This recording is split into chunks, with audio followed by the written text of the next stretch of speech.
Hey everyone, and welcome to Wordfence Live. Today is the show that you have been waiting for. Chloe Chamberland is about to give you a masterclass on becoming a threat researcher or security researcher.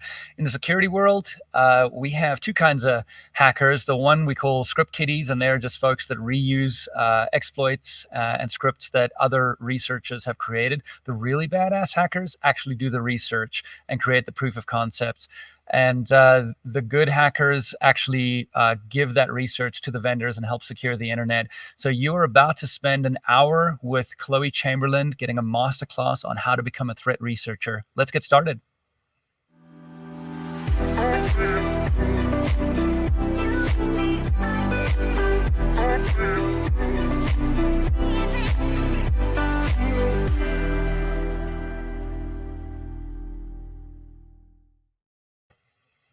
Hey everyone, my name is Mark Maunder. I'm the CEO and founder of Wordfence. Our company secures over 4 million WordPress websites, and we're considered to be one of the leading WordPress security research organizations in the world. And a lot of that research originates from Chloe Chamberland and Ram Goal. Chloe's going to give you a masterclass today on becoming a threat researcher or on doing threat research. And she's joined by her colleague or our colleague, Ram Goal, who's also a well-known researcher at Wordfence. So when you're threat research has actually become very exciting over the past few years because of the bug bounty programs that are out there. And we've got hackers that are earning, in some cases, millions of dollars for bug bounties. Now, bug bounties are what you're paid out when you discover a vulnerability in a system and you responsibly disclose that vulnerability to a vendor who has a bug bounty program, and that vendor pays, and it's anywhere from a few $100 to, in some cases, tens of thousands of dollars.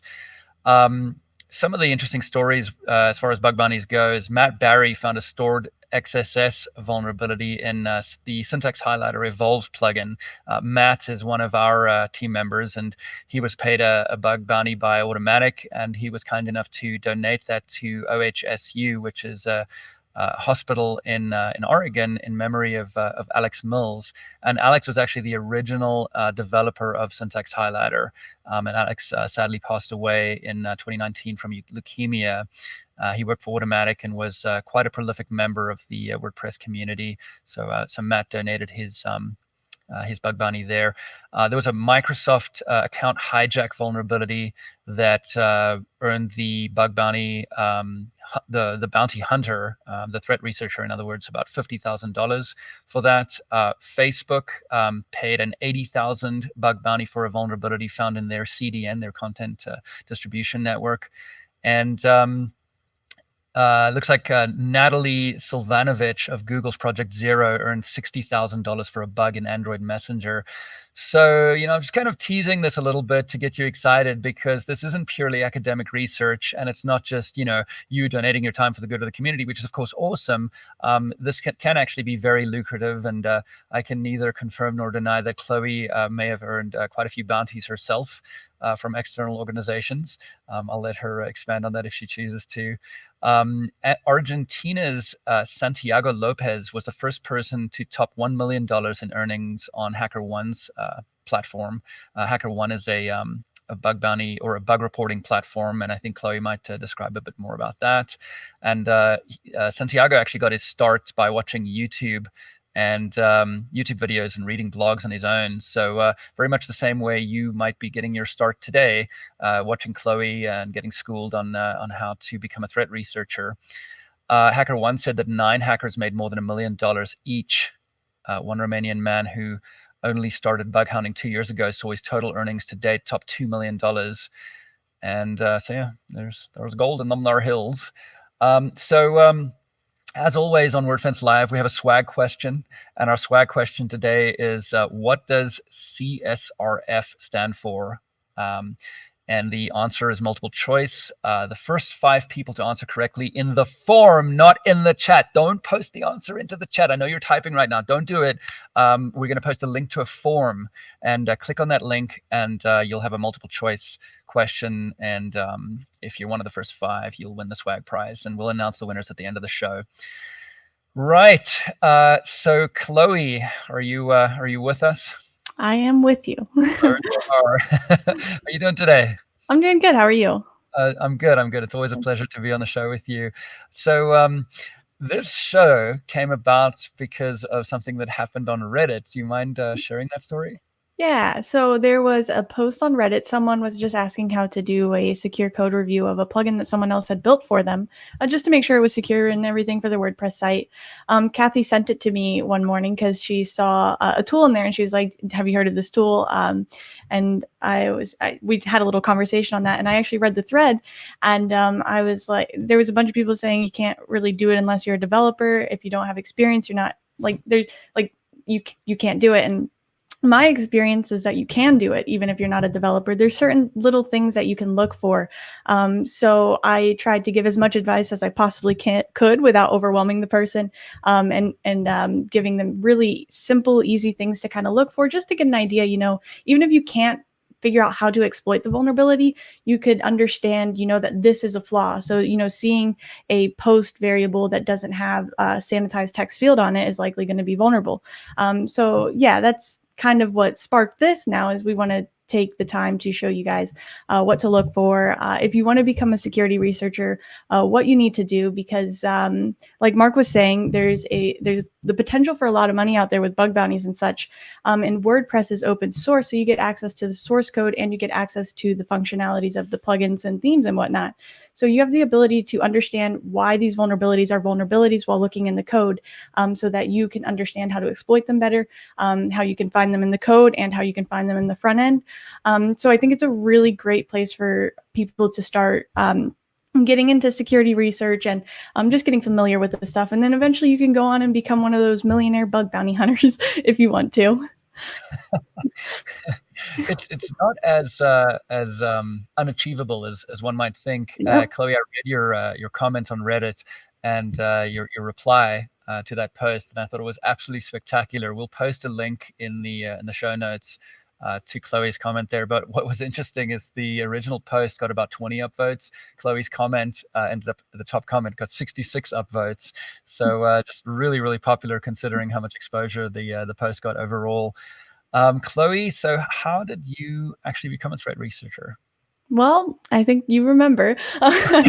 So, like 2 years, 1.5 years ago or whatnot, I got my Pen Test Plus certification, and we were just about to go to DEF CON, and you're like, let's have a one-on-one at DEF CON when we get there. And so you scheduled a one-on-one with me, and we sat down, and you're like, so what do you want to do? Like, because I was getting all these certifications and stuff, and I really wanted to get into security more. And I was like, well, maybe pen testing, that sounds cool, and blah, blah, blah. And you're like, well, how about becoming a threat analyst and finding these vulnerabilities yourself? And I was like, whoa, I don't know if I can do that. And so you kind of opened this role for me to explore this career path that I didn't even think was possible for me, because it seems so extreme and challenging. So it was scary. But yeah, that's kind of where it all started. You asked me if I wanted to do it, and I was like, sure, why not? Give it a shot. And so here I am now, a few years later, and now I realize that it wasn't so unachievable. And that's another reason why we want to do this today, is to show you guys that you can do this too. Like, this isn't it's challenging for sure, but if you take those baby steps and you get started, you can do it, and anyone can do it if you really want to do it. So just want to throw that out there, that you can do it. Yeah, and I completely agree. And I think a lot of this kind of thing comes down to giving yourself permission to go ahead and try. And we're in our organization, our team's about 40 people now. One of the big things that I try to do is figure out what people are passionate about. So, going back to that conversation Chloe was talking about, it was very much around, well, what do you love? What are you super passionate about? And, I guess the signals I got from you when we were chatting back then was that this is something that you can be really passionate about. And that's extremely valuable data if one is running a company, because the things that you're passionate about are the things where you'll start working on something and in the middle of the day, and the next thing you'll look, the sun has set and it's late at night. You didn't even notice the time passing because you love what you're doing so much. So the things that you love are the things that you'll be good at. So I think it's very important to figure out what you love. And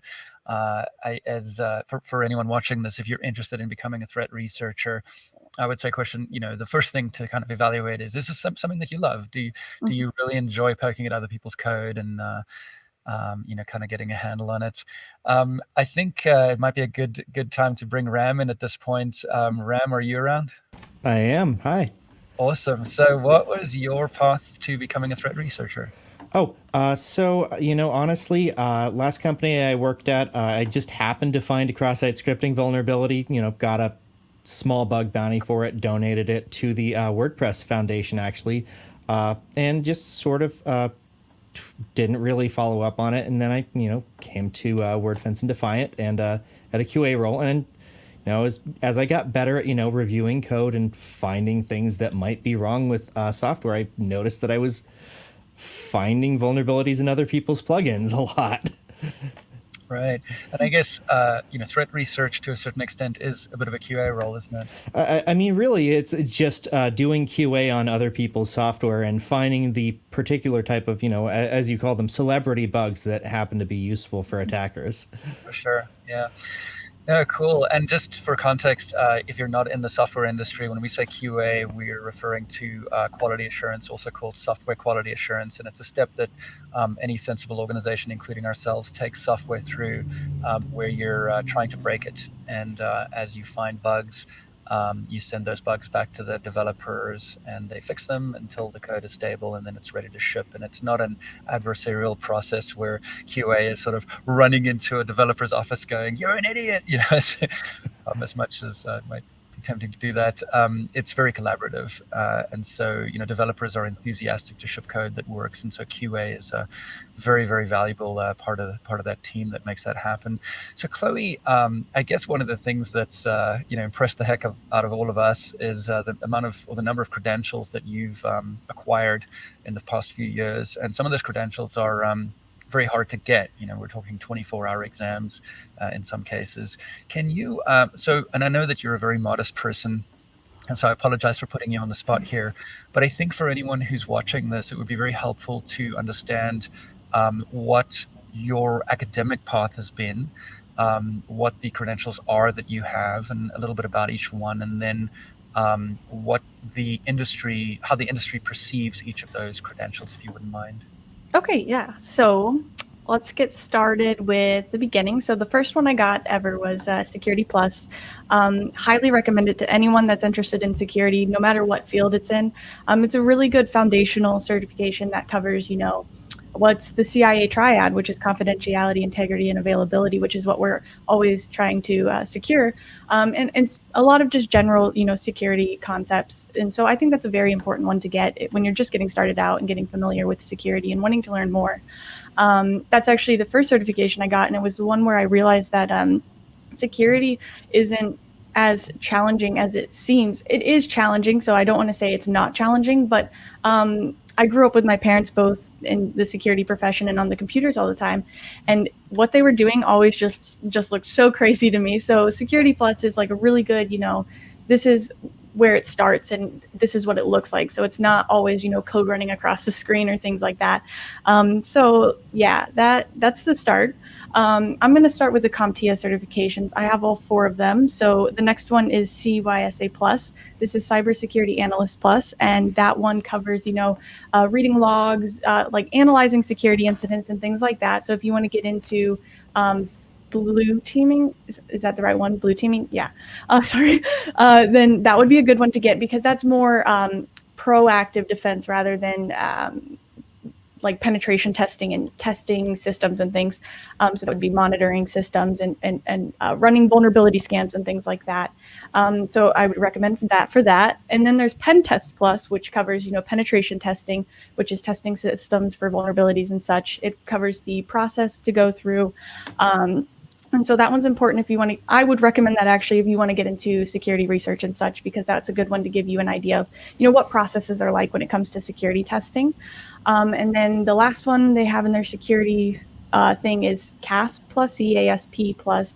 I can't remember what the acronym stands for. I think it's, Advanced Security Practitioner? Something like that. Yeah, I think that's Certified Advanced Security Practitioner, I think. Yeah, and so that one's like a technical kind of version of the CISSP, if you've heard of that one, which is another I can't remember all the acronyms, but that's another really high level one. Well, So this I one, have a CISSP and I've forgotten what it stands for. yeah, yeah. So the CASP is like technical. It's one of the more advanced certifications. So management kind of stuff. It's kind of a combination of the pen test, the CYSA, and the Security Plus all in one big certification. So those are the CompTIA ones. I definitely recommend all of those. They are all good for their different reasons. And then after that, I'll move into my EC Council certifications. I have the CEH, which is Certified Ethical Hacker. That one's a good one. It's just like the Pentest Plus, but I would say if you're going to choose either of those, I would go with the Pentest Plus. I really like CompTIA's material and training and everything, so definitely recommend that. Then there's the ECSA, which is EC Council Security Analyst. So that one is also penetration testing focused. Again, I recommend the Pentest Plus over it, but it's still one to keep in mind if you're interested in that. And then there is the CHFI, which is Computer Hacking Forensic Investigator. Ram and I both have that one. And that one covers, forensics, tools, looking at, hacks after the fact and, forensic workstations and all that cool stuff. So if you're interested in, investigations and stuff, that would be a cool one to get. Now I'll move into ISC squared. So I have the SSCP certification, which I know Ram also has as well. That one is like the Security Plus, so it covers all the basics and everything. There's a couple different things between the two. So I definitely recommend either of those for getting started, but I recommend the Security Plus more. And then I have the ISC, or Associates of ISC squared, which means I've passed the CISSP exam, but I'm not allowed to I'm not CISSP certified by any means. I still have to get my 5-year work requirement to earn that designation. And that is it's one of the most sought after certifications for, management certification. So it's like managing security, policies, procedures, things like that. So once you've gotten a little bit more experience under your belt and maybe you want to go for a management position, I would definitely recommend that certification. The next, I'll go with eLearn Security. I have the EWPT, which is the one I would recommend most if you want to get into web application penetration testing or security testing.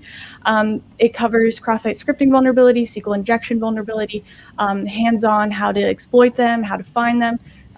It is a 7-day exam, which replicates, an actual pen test.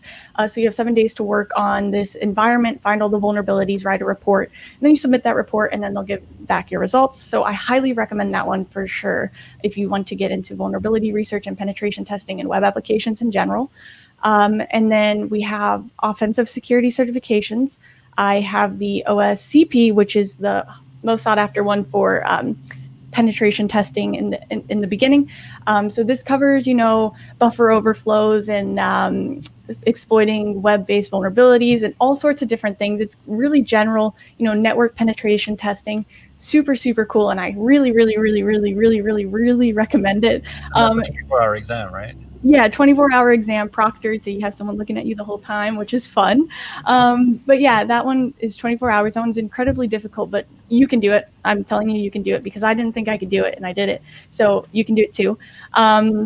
That one's a great certification. And then I have the OSWP from them as well, which is the wireless penetration testing. I didn't feel really comfortable with wireless penetration testing and stuff, so I got that certification, and it gave me a little bit more confidence and knowledge on how to exploit wireless networks. And so that's a 4-hour hands-on exam, and then you write a report as well. And then there is the OSWE, which is my all-time favorite certification that I've ever gotten. It's also from OffSec. It's 48 hours, and you actually do source code review for .NET, Java, PHP, and Node.js. And you have 48 hours for that exam, and you have to find 2 authentication bypass vulnerabilities, and then you have to use those to get remote code execution vulnerabilities on those 2 systems that you test. And so that one teaches you code review and everything like what we're covering today in different languages. And that one was incredibly challenging. And I am convinced that it's unlocked parts of my brain that I didn't have unlocked before. So highly recommend that once you've gotten a little bit more experience looking for vulnerabilities and stuff in code. And then aside from those, I have some AWS certifications. I don't know if they they really pertain to what we're going to talk about today, but definitely recommend AWS certifications if you are working with AWS or anything like that. Chloe, don't you also have a degree in psychology?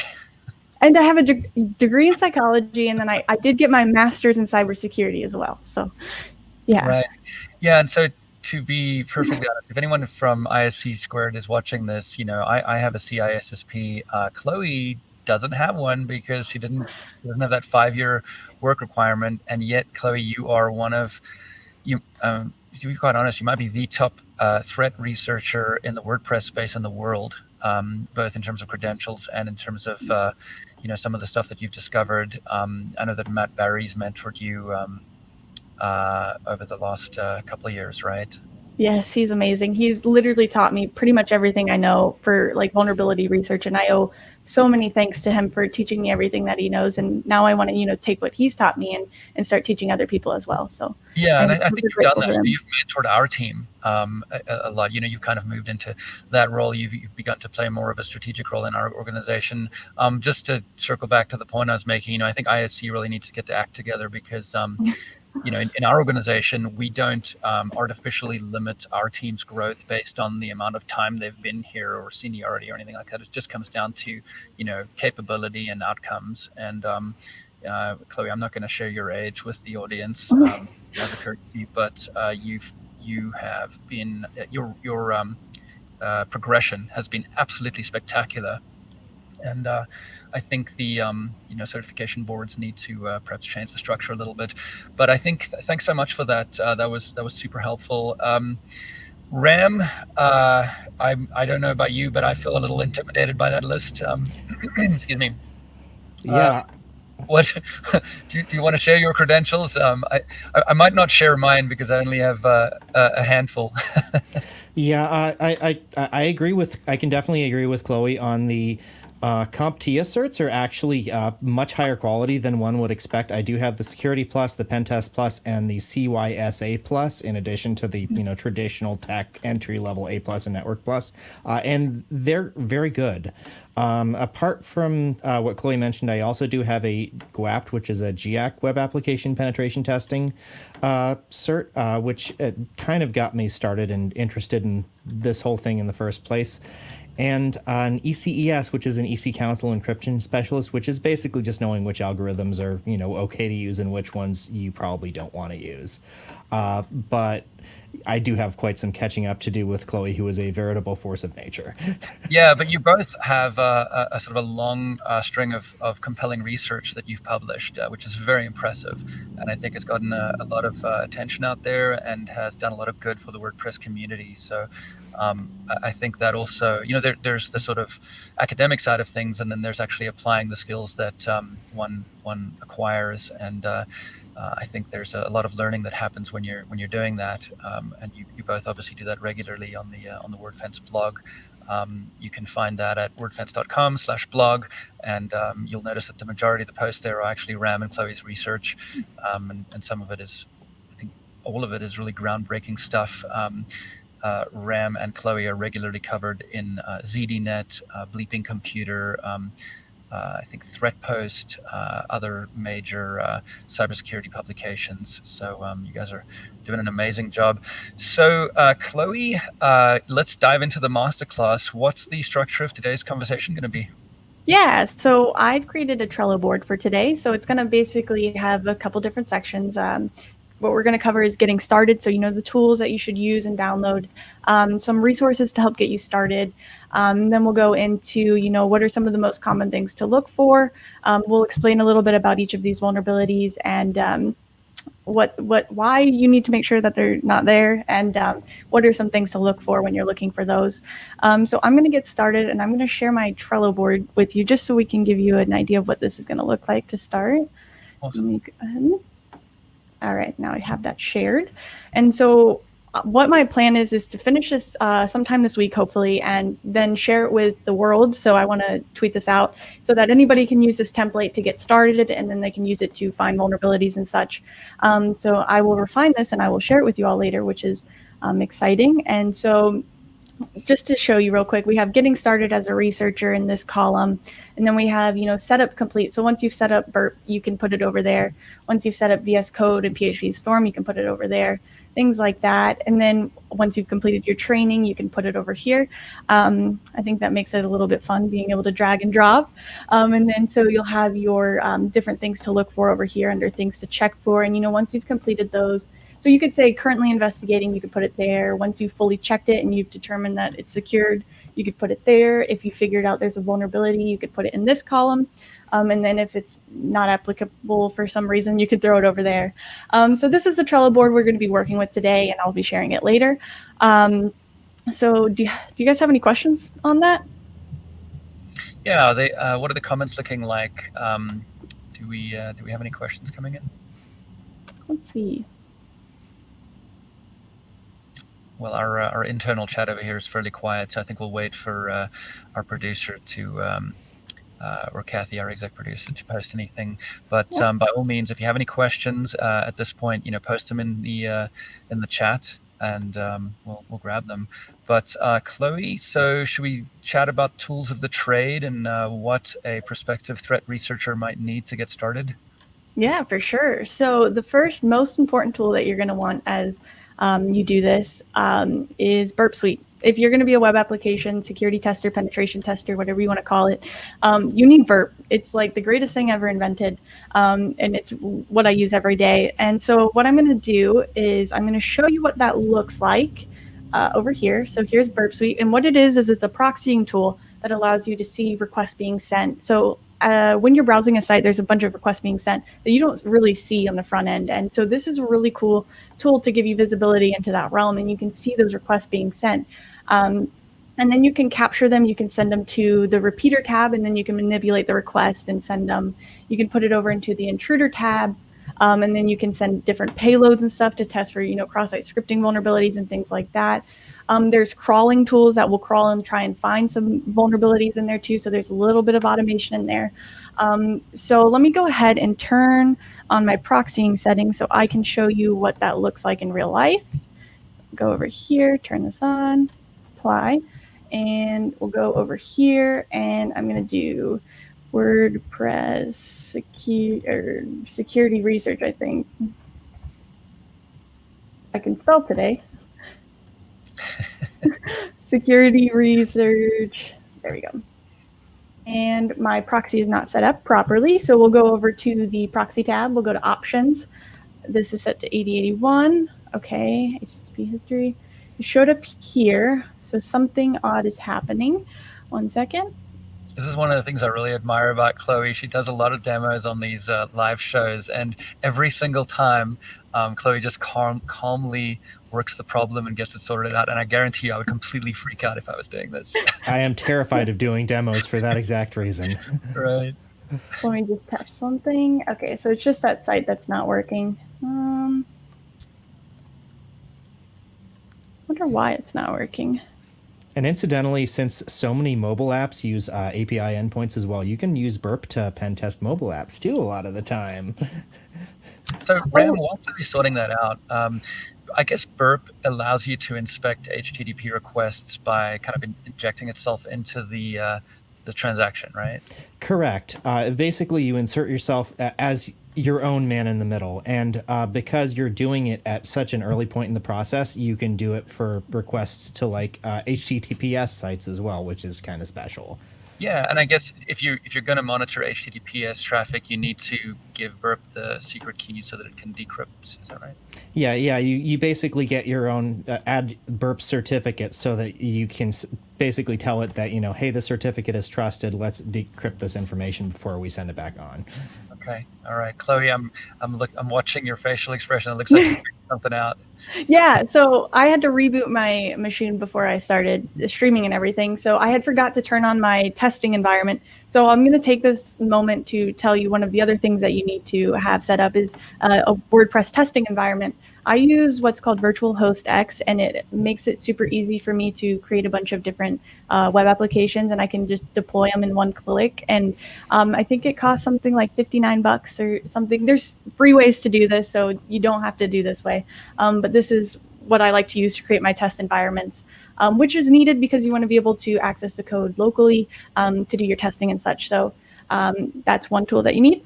And I forgot to turn my virtual server back on. So I turned it on, and now I should be able to access the site in question. Vagrant or Docker are both things that I have used for similar things in the past. It's not working. 1 second. No worries. Again. So Ram, with Burp Suite, you're able to intercept a request, not only see what's being sent to the server, but kind of pause it, modify it, and then send your modified, potentially malicious request to your target server. Is that right? Exactly, and honestly, you can even use it to construct a request, but it's very useful to see what those requests look like in the first place, so that you can kind of get an idea of what you want to alter about it. Once you have an idea of what the program is expecting, that kind of gives you some insight into what you can change. Yeah, and the way, so one of the things I was taught as a Perl developer back in the 90s is that laziness is sometimes a good thing. And so with Burp, you can try to construct your own HTTP request, but it's a heck of a lot less work to generate a request from a browser, a normal request that would be sent to a website that you're trying to hack or, do a pen test on. We're not suggesting you do anything malicious with the information in this show. So it's really a lot less labor intensive to have the browser create that request, intercept it, modify it slightly, and then just send it on, right? That's what I usually do when testing, yes. Cool. All right, Chloe, should we keep stalling for you? I am almost there, I think. No pressure. All right. Like 2 seconds. Yes, I got it. Okay. All right. I had to turn Burp off and then restart. Yeah, some stuff there. So I'll share my screen now. And so now we can see I have my testing website.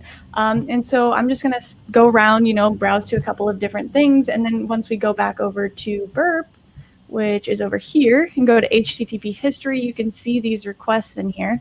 So get admin plugins. And I did turn off my proxy, so I'm just going to turn it right back on so that you can see more various requests. And so I've turned that back on, and I'll go over here and let's go to like post, for example. I've preloaded this with a bunch of vulnerable plugins for today. So yes, I have a lot of vulnerabilities on here. And I'll go back and you can see, access to WP admin edit. You can see a WP Ajax or admin Ajax request.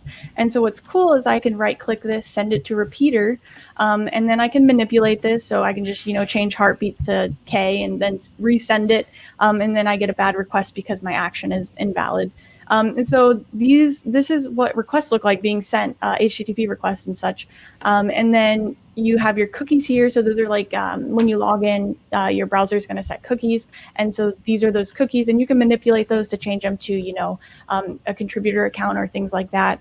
But yeah, this is how Burp works. It's really cool.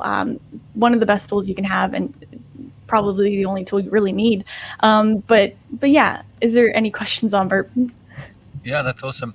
So let's see if any questions come in. But just to unpack this a bit for our less technical audience, what you're looking at here is the way the web works. A browser sends an HTTP request, which is really, hey, I'd like to get this resource from the web server, and the web server will respond. And in that request, you have the elements that make the web work, which is your cookie, which is the thing that identifies your session if you're logged in, something that sends what kind of browser you're running, which might dictate how the web page renders, if it's a mobile browser or a desktop browser, and so on. And so you're kind of like getting into the plumbing of the internet here with Burp, and you're able to actually see exactly what those look like in a normal transaction from a browser to a website like Facebook or whatever, and then you can go and actually modify those requests and begin to play.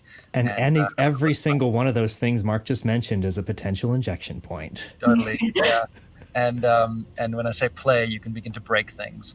Now, again, we're giving you the tools here to do actual malicious hacking if you so choose. And I really, really want to emphasize, do not do that. In the United States, the law that sort of governs the penalties for hacking here is the CFAA. Computer Fraud and Abuse Act, and I think, if I recall correctly, the criminal penalties in the CFA is like 10 to 20 years in prison. So please, please, please don't use this for anything malicious, because it'll come back and bite you and it could ruin your life. However, if you are doing actual pen testing, and it's within scope, and you're allowed to do it. It's either on your own server, or you're allowed to do this on a client site, or it's for a bug bounty program and it's within scope of that program. That's okay, but just make sure that you don't step outside those bounds, because it can get you in a lot of trouble. So Chloe, is that it for Burp Suite? What other tools do you have?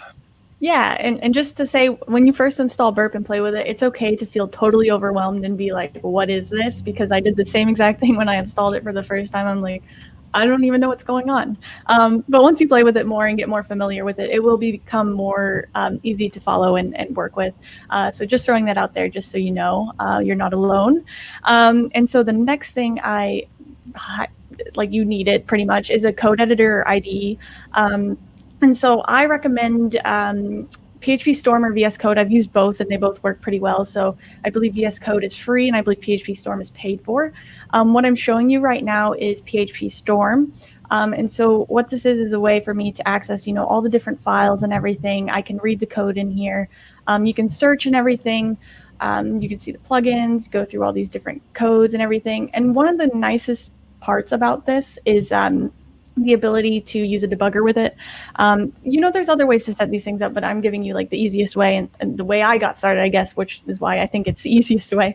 But this is how I got started. So you can install this, and then what is really cool about this is you can use XDebug with it, which is another tool, software, whatever you want to call it, that I highly recommend you install and use, because it allows you to set breakpoints within the code, and so you can see that in action and follow through the code, and then you can learn how code execution works, how it flows. When I got started in Security Researcher, I didn't know how to write anything in PHP. I didn't know how to, I had experience cleaning sites and everything. I could distinguish malware from, normal code and such, but I never had experience writing it. I wouldn't say I really knew how the code flew or flow, or however you want to say that word, how it was executed and how it ran and stuff. So that's what this tool is really awesome for. And so what I'll show you is I'll go into this code snippets file, or this one, or this one. It's this one. I'll go into all of them. And I believe there's an Ajax in here that I can trigger a breakpoint on. So one second. So you can do like Command F, and then you can search through this page. So I'm going to search for WP Ajax. It's not in this file. It might be in this one. As Chloe's getting set up over here, I just want to emphasize that you do not have to be a developer to become a threat researcher. So don't be intimidated by this. Your goal as a threat researcher is to break something and start off by saying, that's weird, and then beginning to figure out why something broke or why something behaved differently, and ultimately it might result in a vulnerability, which could be very exciting. So we're getting into the dev side of it here a little bit, but don't be intimidated. Start off playing with tools like Burp Suite and go from there, and you'll just find that you naturally progress a little bit into looking at code, but you don't have to be a developer. Sorry, Chloe, go ahead. Yeah, no, I agree 100%. So just here is what I'm doing is I'm putting a little dot next to this, so right here. And so what this is doing is it's setting a breakpoint. So when this action triggers this, it's going to stop the code execution flow, and it's going to bring me to this. So I'm going to go back over to the test site real quick. And what I'm going to do, and this is a great way to learn. So you're playing in the admin dashboard and everything, playing with things, and then this will like stop you when you get to something. So let me go here into the snippets, all snippets. And then the function I stopped it on was when I enable and disable this, it should go, but I forgot to set up my, my connection so that it works. So let me do something real quick. Okay, now it should work. I hit enter. Oh, and just a note, up here, you have to install an extension for it. It's an XDebug extension. And then what you do is you turn this little guy on and off, and right now it's on. And so I'm going to try this again to see if it works. Okay, and so that worked. So when I clicked the thing to toggle it on or toggle it off, it hit this breakpoint. And so what I can do now is I can step through the code and I can see it going through the code, what it's doing, the data that's being used, and just go through it, see how it works. And this is how I learned how PHP works, really. Like this is my foundation of knowledge. So this is a really great way, if you're not a developer or someone that has that coding experience, to get started and getting familiar with how PHP code runs and finding vulnerabilities. And then you can also, and then you can hit that little play button and have it go. And then you can also go over into Burp and take that same request, and it should be one of these Ajaxes. Send it over here. Send it to the repeater, and you have the action that I was triggering. And one of the things I want to show you is that it sets this cookie, and this is what makes that connection and allows you to set those breakpoints and stuff.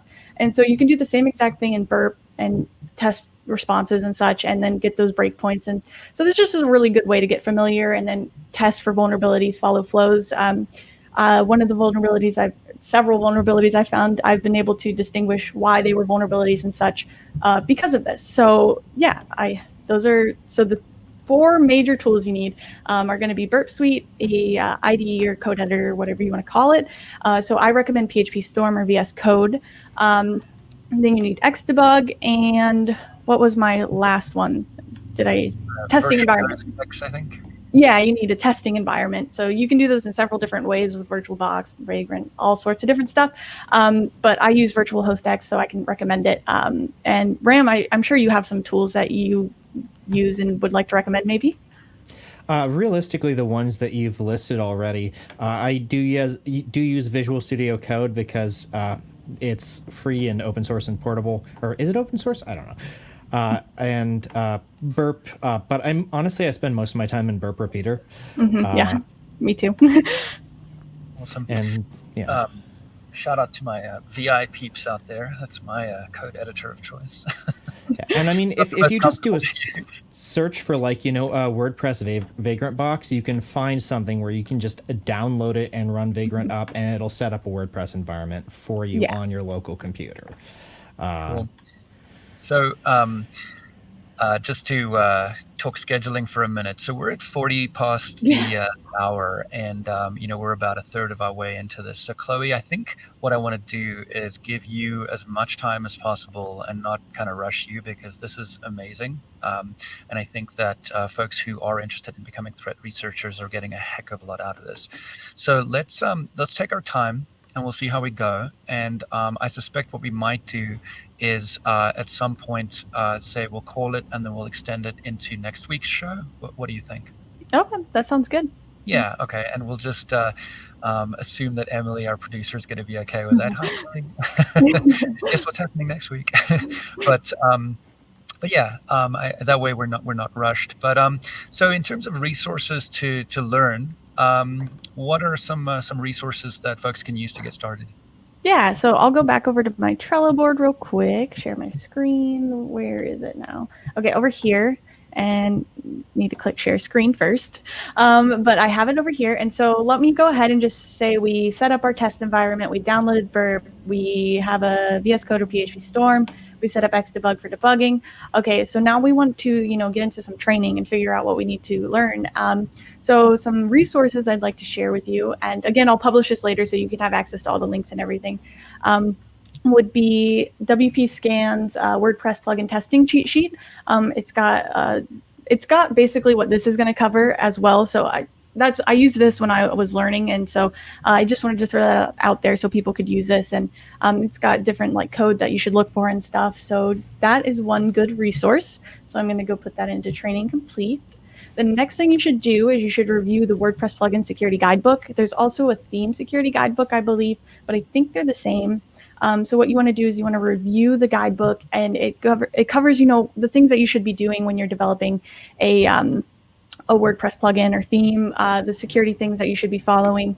As a security researcher, someone trying to find vulnerabilities, look at that for things that you should be keeping your eye out for. And if you're a developer, use that as a guide to things that you should be doing when you're writing your plugins and themes.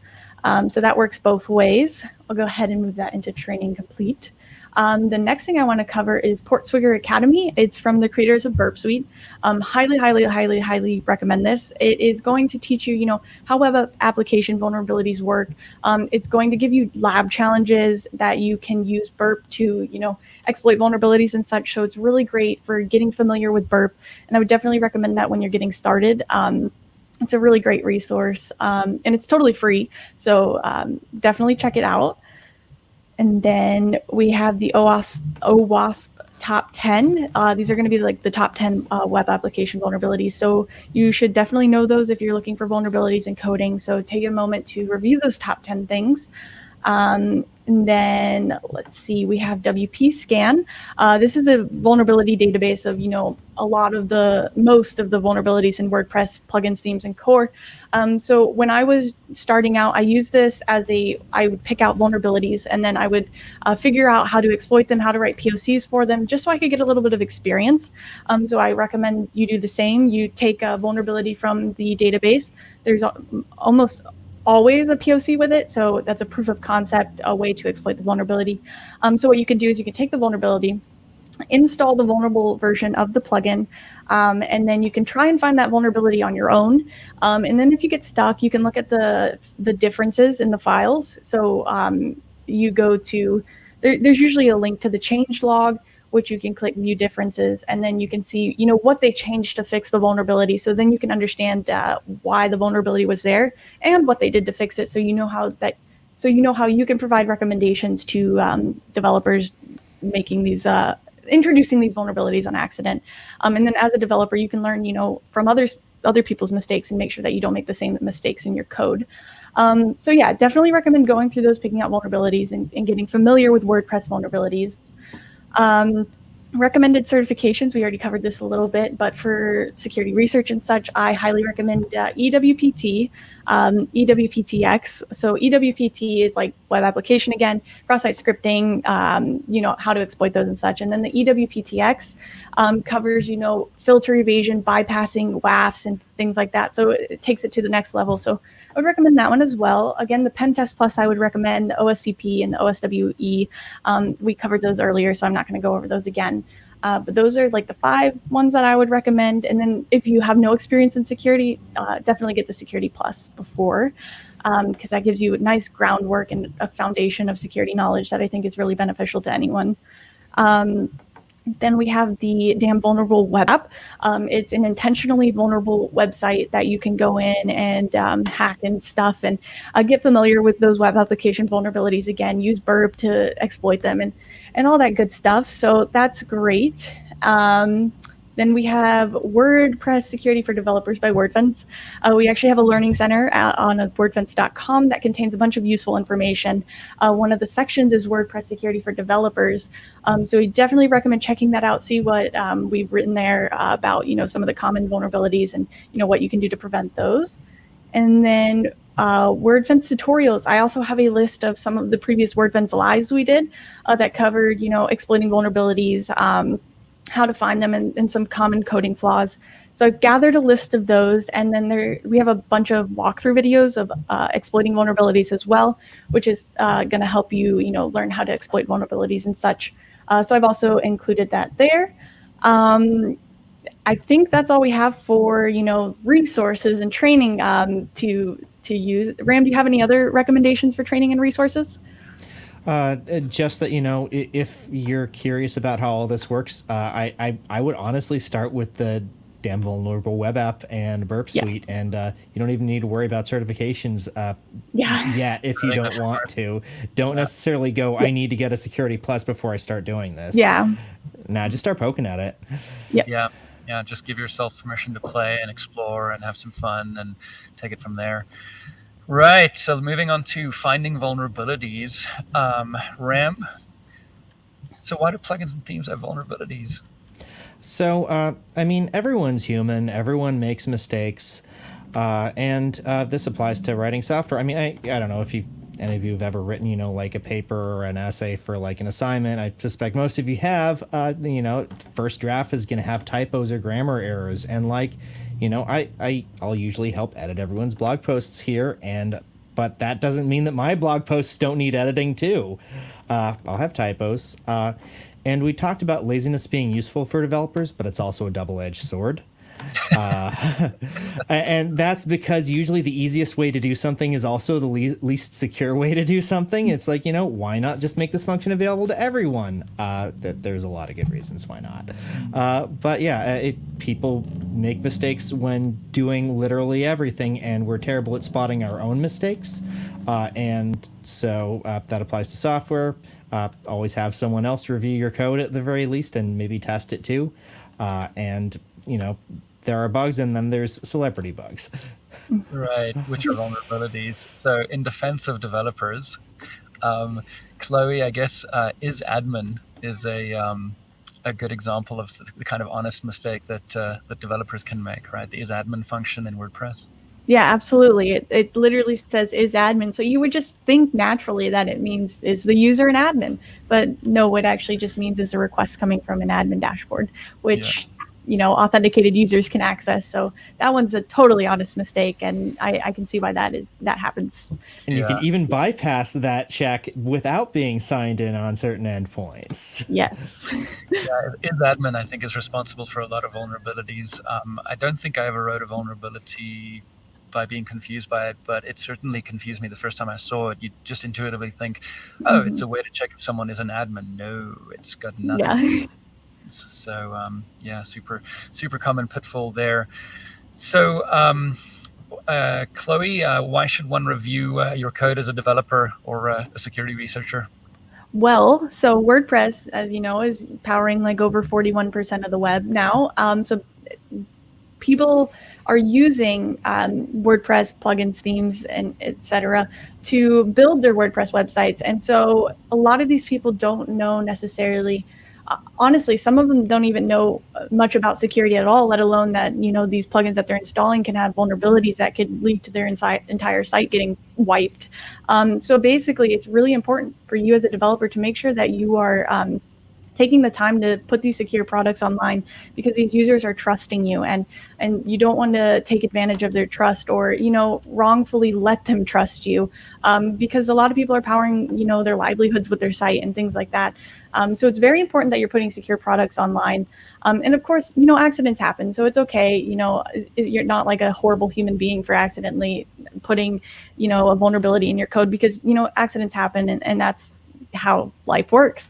But then you have security researchers going out there, which I'm empowering you all to become, looking for these vulnerabilities and such, so that we can find them before bad guys do.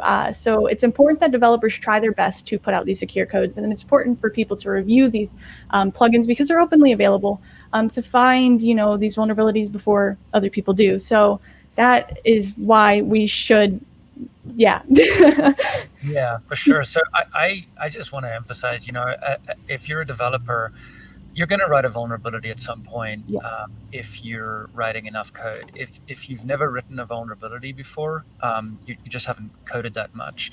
And it happens to lone developers writing small open source projects, and it happens to the big guys like Cloudflare, for example, had a situation a couple of years ago where there was an issue that sprayed data across the internet that was passing through Cloudflare. Microsoft, Google, Facebook, all these companies have vulnerabilities. It's because they're innovating hard and fast, and trying to provide amazing new capabilities to their customers, and in doing so they have to write a lot of code. And so I'll also say that if you are becoming a vulnerability researcher, a threat researcher, or you are one already, keep that in mind. Be gentle with the developers that you report vulnerabilities to.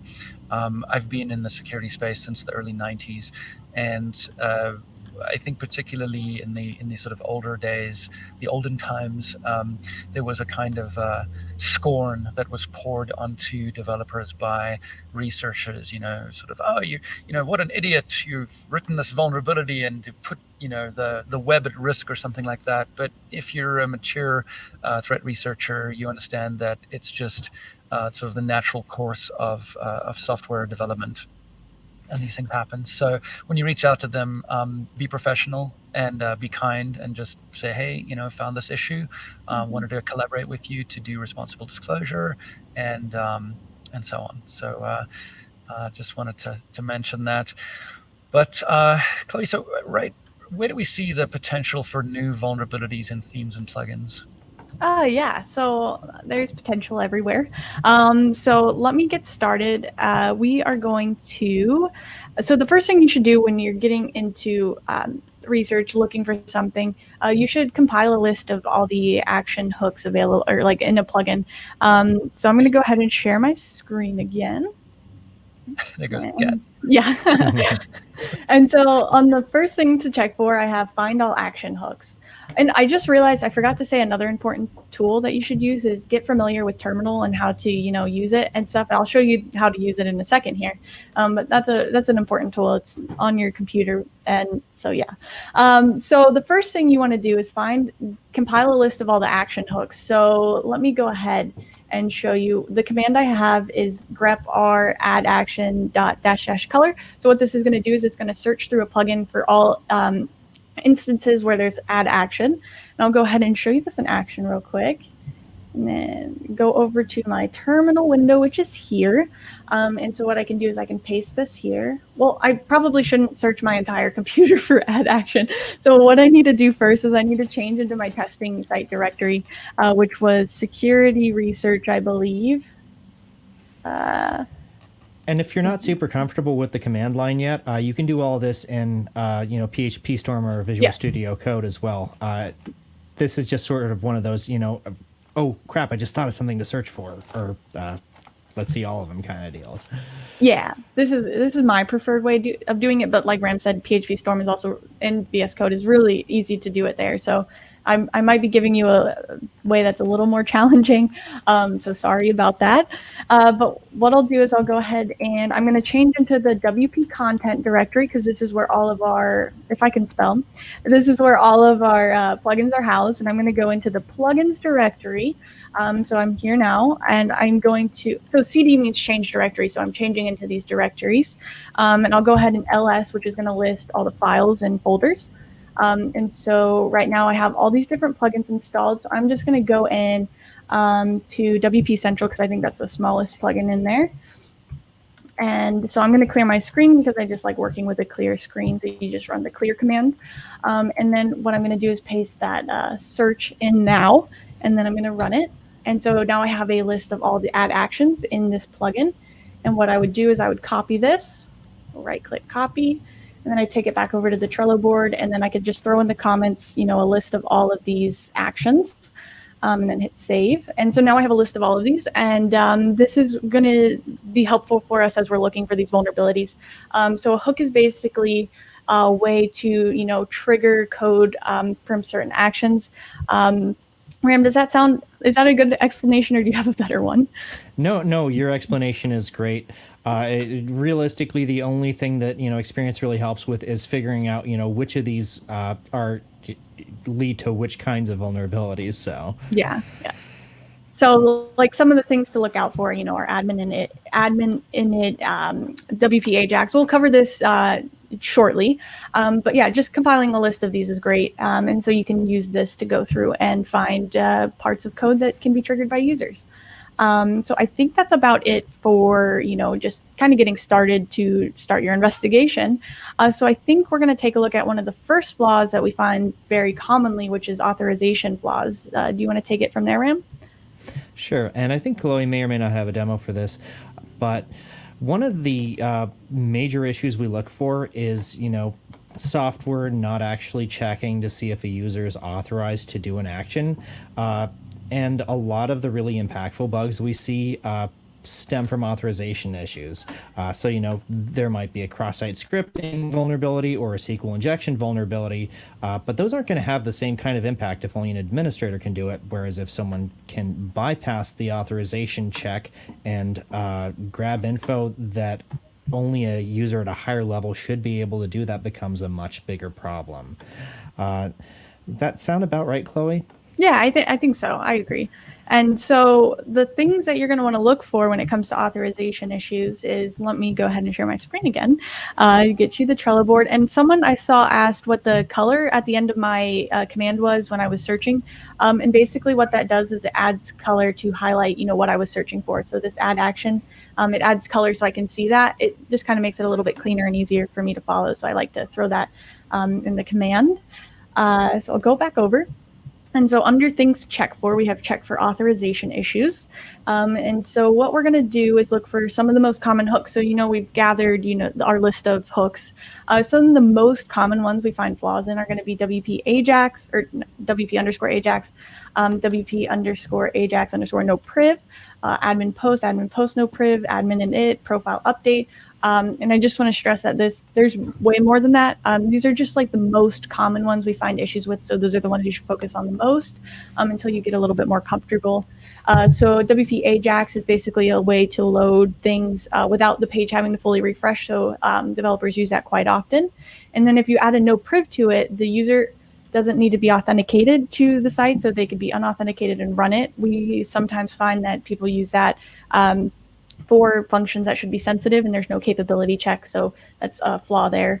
And then admin post, again, you would think that that this would just be for admins, but again, it's one of those ones where it's only from the admin dashboard. And then the no priv is when you're unauthenticated, you can run it as well. Admin init just runs on, again, it has admin, so you might think that it's admin only, but it runs when you access an admin page. You can access, what is it, post. I'm drawing a blank. What is admin post? It's WP admin post. If you're an unauthenticated user, that will trigger is admin. That'll trigger admin post. That'll trigger admin init. There's just it's an endpoint that was originally made to. I'm not going to get too much in the weeds, but for some people to remotely post a blog post without being signed in by. Yeah. So those are some to look out for. In profile update, sometimes there'll be adding a custom role to an update of a profile. So you want to make sure that only administrators are doing that and such. So that's one thing to keep in mind. And then also check all the REST API endpoints and make sure they have a permissions callback to the appropriate capability, because that's important as well. So you don't have unauthenticated users using REST API endpoints that have sensitive functions. And then I have a bunch of examples in here of vulnerabilities that Ram and I have found that are a result of these not having capability checks. And I guess I should say, you're looking for these functions and such. What you're really looking for is checking to make sure that function has a capability check. So does it have current user can manage options, or current user can do this? So that's what you're looking for. And if that function doesn't have current user can and it's a sensitive function, then that means there's likely not a capability check, which means that users with lower permissions than they should can execute those functions and do things like updating settings with maybe cross-site scripting or malicious JavaScript, which would be cross-site scripting, doing things like uploading files, all sorts of different things. So that's just something to keep in mind. So you're looking through these hooks for permission checks, which are going to look like current user can. And if you happen to see is admin but no capability check, that means that there is no capability check. It's not looking for whether or not the user is an admin user. So that's just something to keep in mind. And then there's just this checklist at the bottom that you can go through if you're using this Trello board. So yeah, that's authorization issues. Ram, is there anything in there I missed? I don't think you missed anything at all, honestly. I just want to sort of reemphasize the point that, administrators on a site are allowed to do a whole bunch of stuff that can wreck the site. So any vulnerability, no matter how small, when combined with a lack of an authorization check, can become unexpectedly a lot bigger. So that's why we check for these first, honestly, before almost anything else.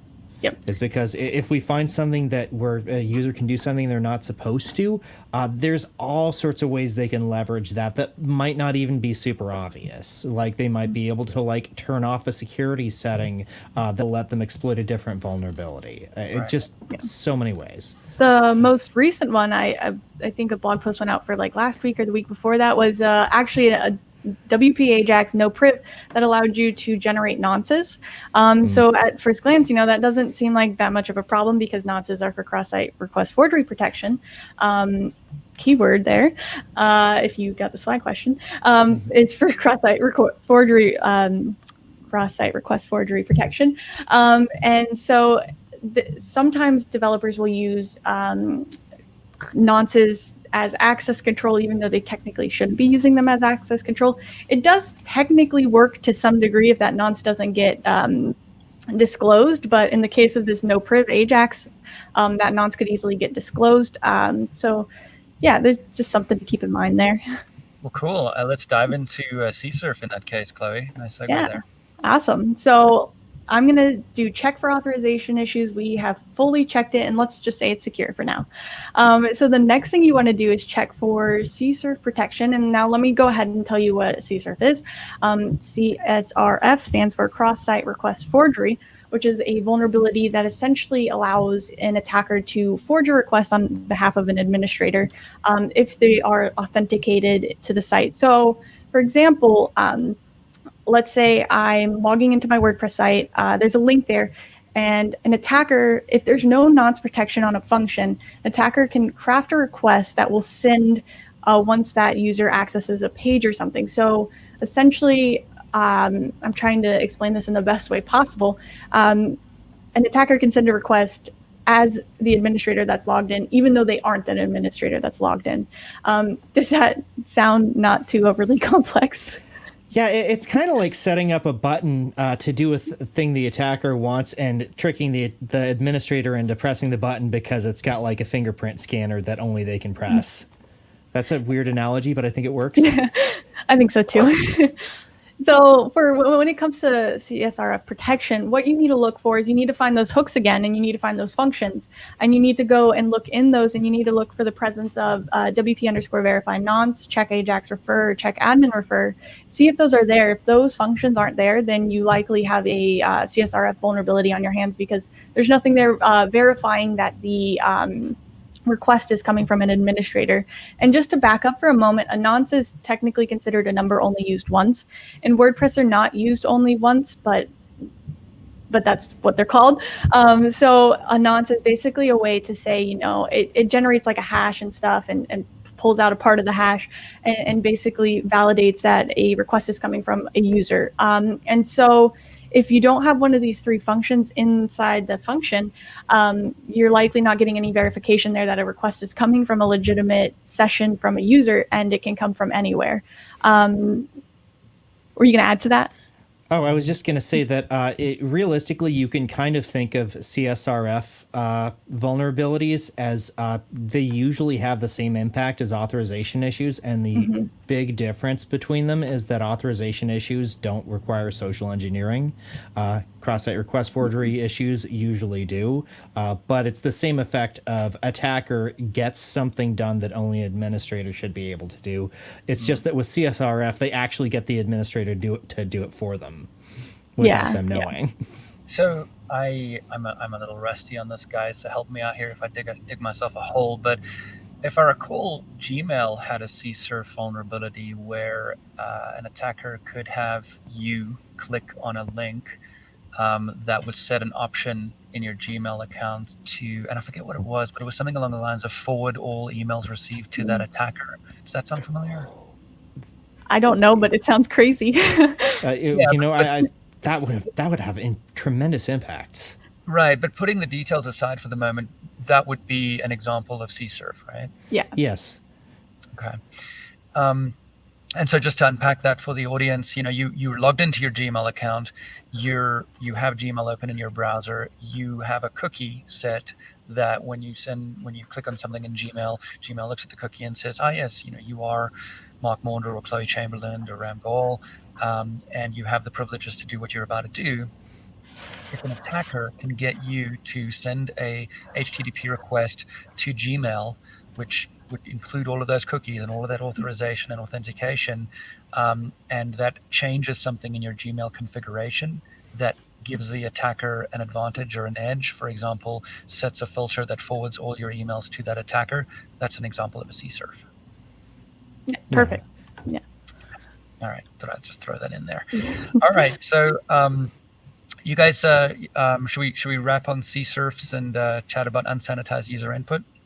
Yeah, just one more thing about CSRFs is they're actually harder to protect against because it looks like it's coming from an authenticated administrator. So it's one of those vulnerabilities that's like, I feel like I want to say underrated because they're actually pretty severe. And unfortunately, a lot of firewalls can't really protect against them.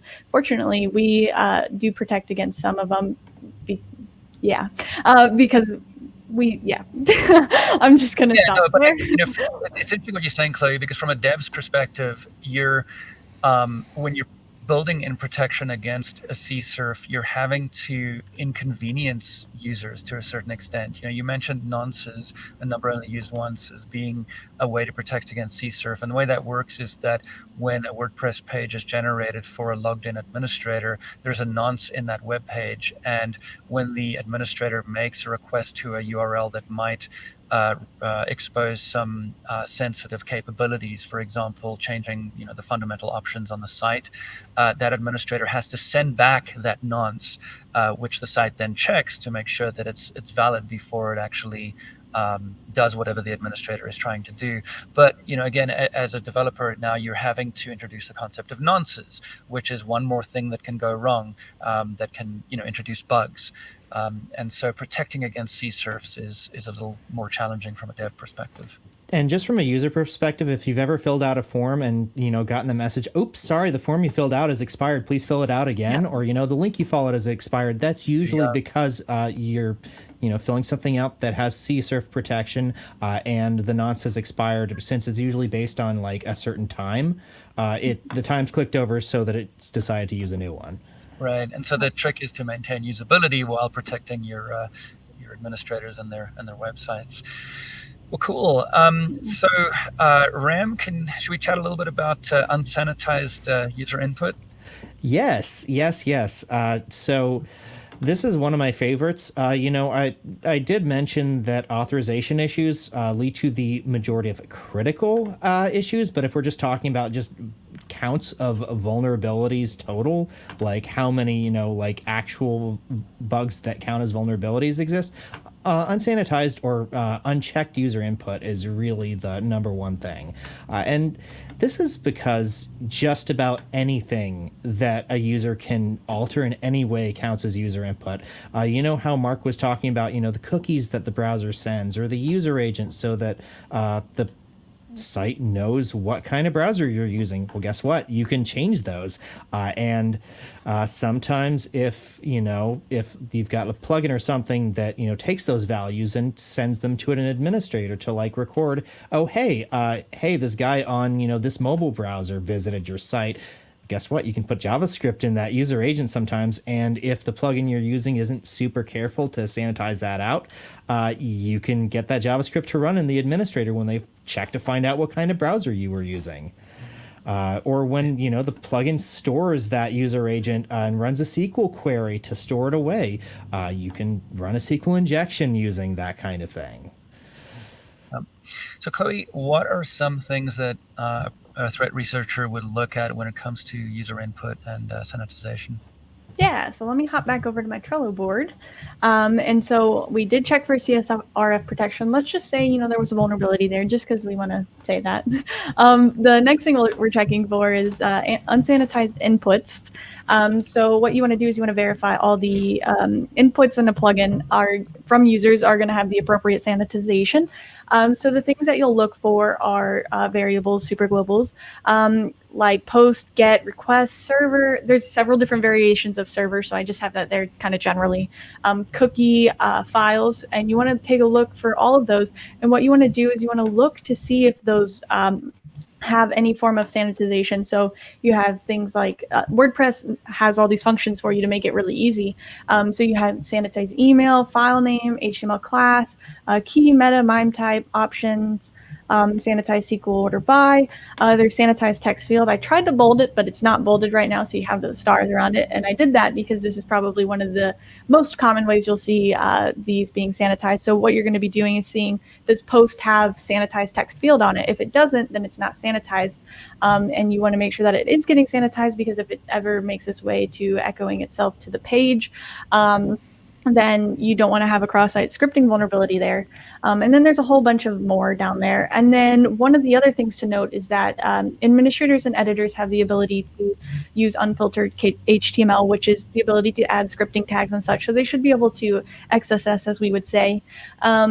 So one thing that you should keep your eye out for is in page builders and editors, you want to make sure that they aren't allowing lower level users to use unfiltered HTML.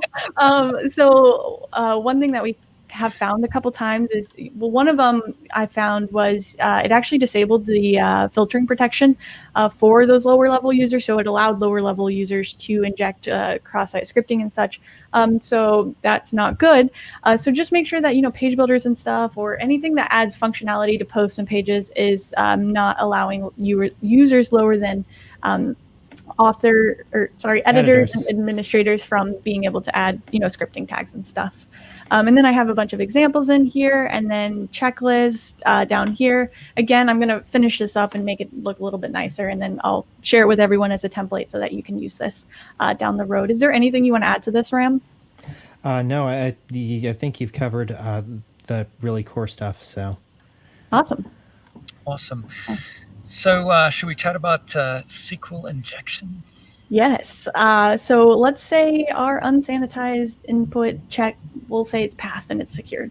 And you know what we forgot to do this whole time? We forgot to put it in it currently investigating. So right now what we're going to do is we're going to look for SQL injection vulnerabilities. And what a SQL injection vulnerability is basically a way to inject SQL queries into an already existing SQL query.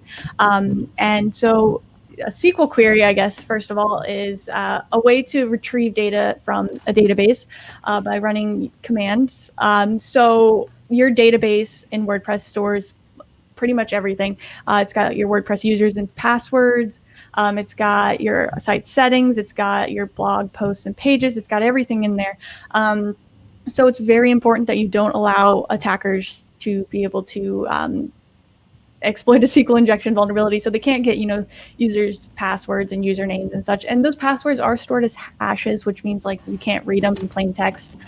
So it's not as big of a deal, but at the same time in the database, your salts and keys are stored, which are used to hash those passwords.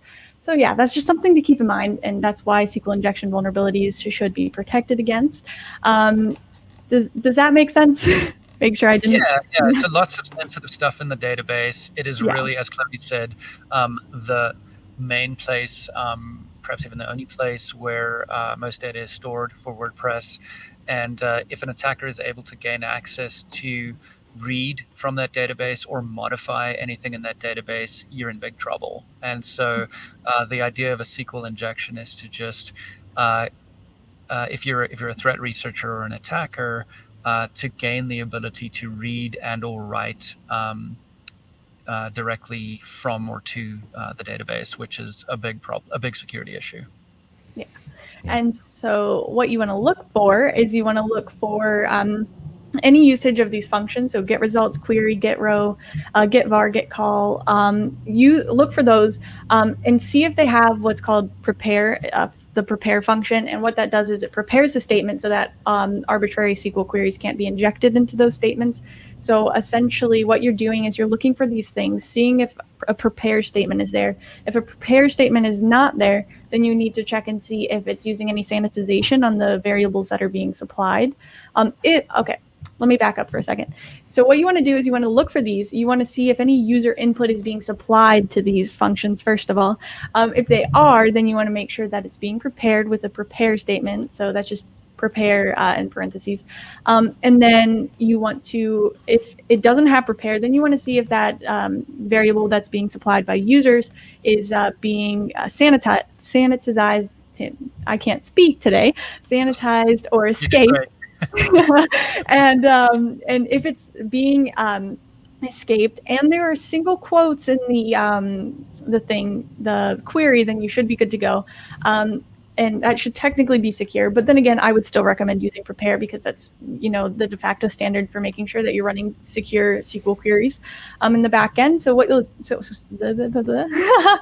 what you're doing is you're looking for these, and then you also want to look for, select, insert certain SQL query commands, just to find all those in the plugin or theme, and get a look for those.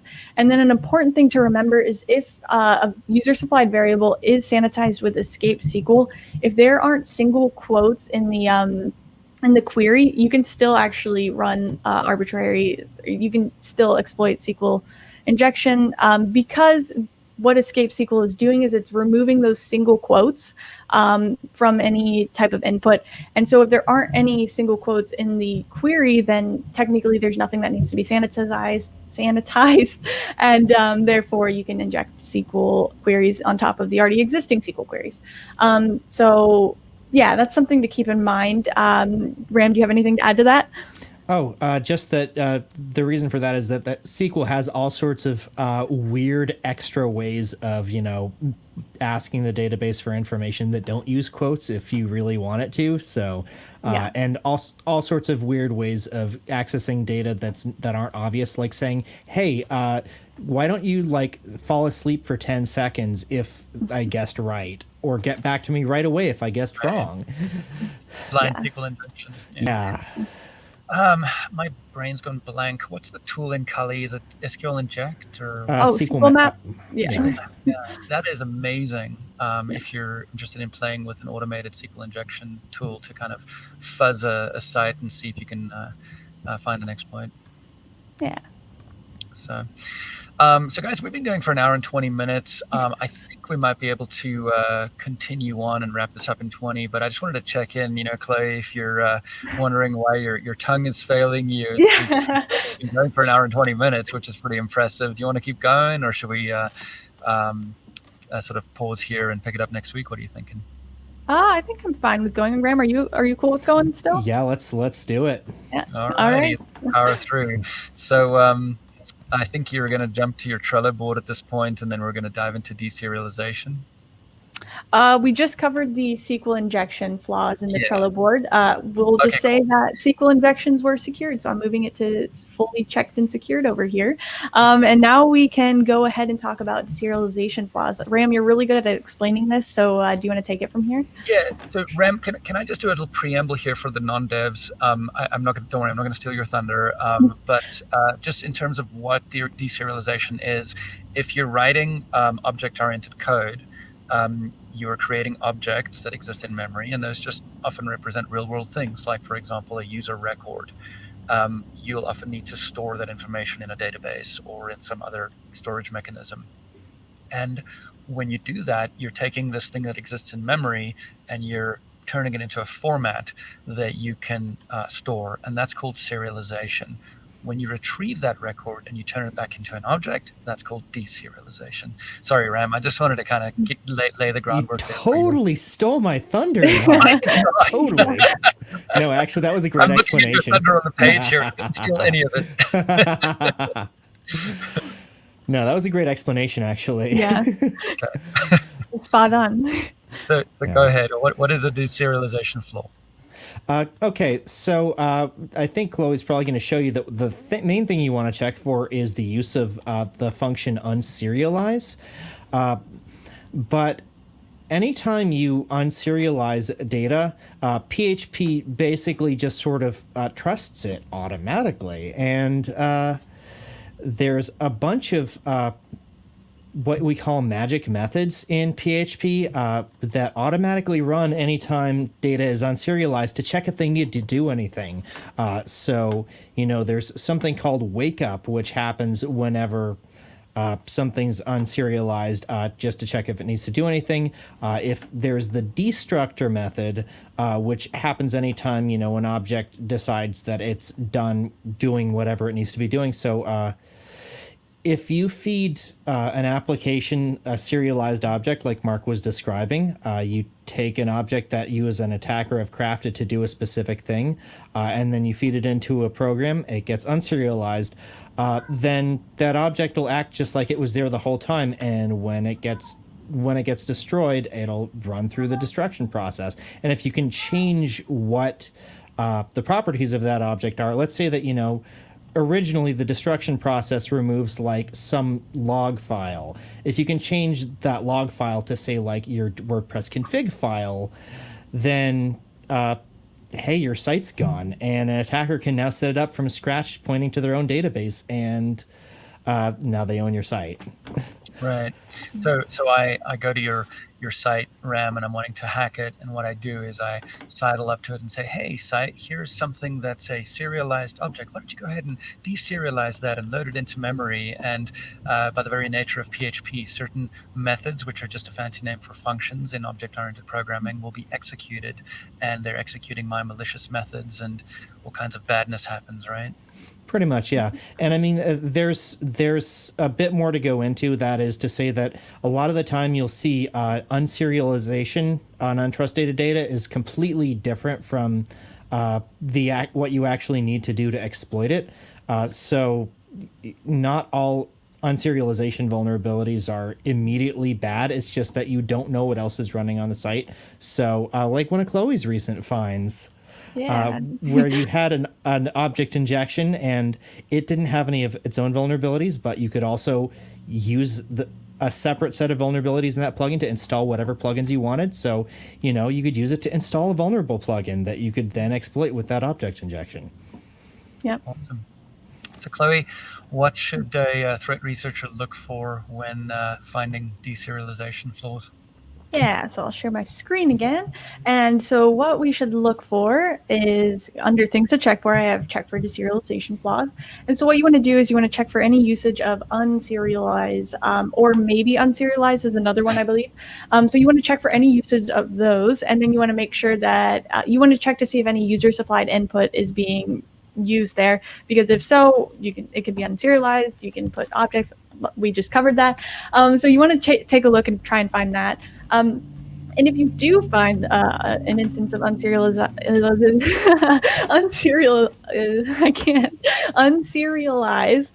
the plugin, then you with user supplied input, then you want to look and see if there's any magic methods. So you want to look for wake up, destruct, toString, those kinds of things, and see if there's anything you can do with that. Even if you've just found the unserialized function, that's still technically a vulnerability. The next step, taking it to that next level, is just finding that wake up, destruct, toString magic method or whatnot. And so you could stop at the unserialized, or you could take it a step farther and try and make it a critical vulnerability and such. But as Ram mentioned, you can install other plugins. You don't know what plugins are running, so it could automatically be a really bad vulnerability. And so a tool that's useful for testing these is PHP GGC, which allows you to create payloads of serialized data that you can use to test unserialized deserialization vulnerabilities. So it's a really cool tool to keep in mind. And then there's a couple of examples of things that Ram and I have found in here, and then a checklist. Is there anything I missed in there, Ram? No, I think that's all we can reasonably cover for object injection without going into a deep dive. Yeah. So. All right. Well, let's move on to file upload flaws. If you guys are up for chatting about that, I'm going to step away for a second here. I just need to make a quick call. So Sean, our live producer, you can remove me from the feed. Wow. All right. Hi, Chloe. So you and I, Ram. Tell me about file upload flaws, because these are actually some of the most impactful ones, aren't they? Yes, for sure. So I'm going to move deserialization to secured, because we'll just say it's secure today. So the next thing you want to do is make sure you're looking for file upload flaws and making sure that you're not coding these into your code. But essentially, WordPress runs on PHP, so that means any PHP file that's installed onto a site becomes executable. And so that's a huge deal. So what you want to make sure that you're not introducing any file upload functions in your plugin or theme that can allow a user authenticated to upload a PHP file. Because then once that user can execute that file. They can run commands. So you have essentially gained remote code execution. We showed this a couple of times on live. And so basically what you can do is you can, list everything on the site. You can modify files. You can inject more malware. The range is like free. So like you can literally do anything once you have a file upload vulnerability. So it's very important to keep your eye out for those as a security researcher. And it's very important to try and not code those in if you can avoid it. And so what you're going to do is you're going to look for any instances in a plugin or theme where files are being uploaded. So some of the things you can look for, I have them down here, is the files global or variable, the file put contents, fopen. These are all ways to create files. Move uploaded file too. Move uploaded file is a big one. Let's add that. Move. I think that's one. Yeah. I'm just going to add that in there real quick. I'll fix that up, make it look pretty later. Move uploaded files. And so I think there's a couple more, and I'm going to do some more research to make sure that I have them all covered in here. But those are some of the common ones. And so that's what you want to keep your eye out for. And then you want to see if, they're using WP handle upload, which I believe is a safe uploading function. Or WP check file type in ext to check the file type and extension to see if it's an allowed extension file type, so it's not allowing those PHP files to be uploaded. Of course, you don't have to use WordPress native functions, even though it's probably easier to. So if you are not, you just want to make sure that you have a sanitization or validation process in there that makes sure that users can't upload any sort of PHP file. So any sort of extension like PHP, PHTML, PHAR, which is FAR, or any variation of that, because all of those can become executable on different environments. So you'll just want to look for that. There's a dog in the front yard. And then, there's some examples. Strongly recommend using the WordPress built-in functions though, because it's much easier than rolling your own. And I've seen a number of roll your own file validation. We've both seen a bunch of roll your own file validation things not work the way that their authors think they did. Yeah. Yep. So you should definitely use the WordPress native ones if you can. And then if any vulnerabilities are like found in those, they'll be fixed, and it'll technically automatically be fixed in your code, which is nice, as long as WordPress is up to date on those sites running it. So it's just good to use those instead of, custom stuff, unless you absolutely need to use a custom thing. Is there anything else we should cover there, Ram? I think you pretty much covered it. Only that if you're a vulnerability hunter, there's also insecure ways to use the built-in WordPress function, and possibly we can research those and add those to the Trello board, because I don't want to dig into them. But those aren't a guarantee of security. They're just secure by default. So a particularly dedicated programmer can make them insecure if they really want to, too. Yes. All right. So we're going to say our file uploads. Let's just say we have a vulnerability for fun. And so I think the next thing we were going to talk about is remote code command execution functions and looking out for those. Do you want to take that, Ram? Sure. So these kind of piggyback off of file upload vulnerabilities, just because, uploading an executable PHP file is probably the easiest way to execute code on a site doesn't mean it's the only way. There's a number of, plugins that use the eval function, which it basically just says run any code I feed you. There's also, various PHP functions like exec or shell exec or pass through that run command line stuff. And if you as an attacker can, get your commands injected into any of those, you can do some real damage as well without ever uploading a PHP file. It basically remote code execution is kind of what most attacks eventually aim for, because that means you have full control. So did I miss anything? No, that's perfect. Yeah. So I don't think these are really common in WordPress. Like we don't find them that often, and I don't see them come up. At least, yeah. So it's usually like these happen and they're very severe when they happen, but they're not as common, but still something to keep in mind. So we'll click on our Trello, and then here's a list of things to look for: eval, pass-through, shell exec, proc open, system, create function, exec, system, popen, and I believe there's several more. So those are some of the more common ones you might see. And this applies to, other PHP web applications as well. So this is something to keep in mind if you decide you want to test other PHP developed applications. And so what you want to do is you want to look to see if these are present, and if they're present, you want to see if there's any user-supplied inputs, because if there's user-supplied inputs and it's not, validated or sanitized, then, attackers may be able to run remote commands and do all sorts of bad things. So yeah, and then there's some examples, and then the checklist again. Do you have any other that you want to throw in there right now? Not off the top of my head, no. Okay. We did get a question from a user. Does WordPress have any built-in methods to scan what's uploaded? And no, it only scans the file extension. However, Wordfence runs uploaded files through our malware signatures. So, yeah. Which we have I want to say the most extensive PHP WordPress-specific malware detection in the industry. Yes, I agree. Hi, Mark. Hi, Mark. Hello, I'm back. And Awesome. trying to get my bearings over here. I'll let you guys keep going, and I'll catch up. All right. So I think we're going to talk about directory traversal, local file includes, and remote file includes, which kind of piggybacks off the last two again. So yeah. I'm going to start with remote file inclusion flaws, because remote file inclusion is basically, if you can remotely include an arbitrary file, it's basically the same as uploading that file. If you can tell, PHP has an include function which says, hey, run whatever is in this file. And if you can tell it to say, hey, run this pastebin web shell from over here, then you have remote code execution.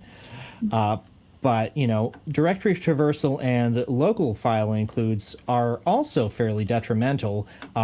Basically, that's just another way of telling PHP, hey, I want to look at or run files outside of where you think I should.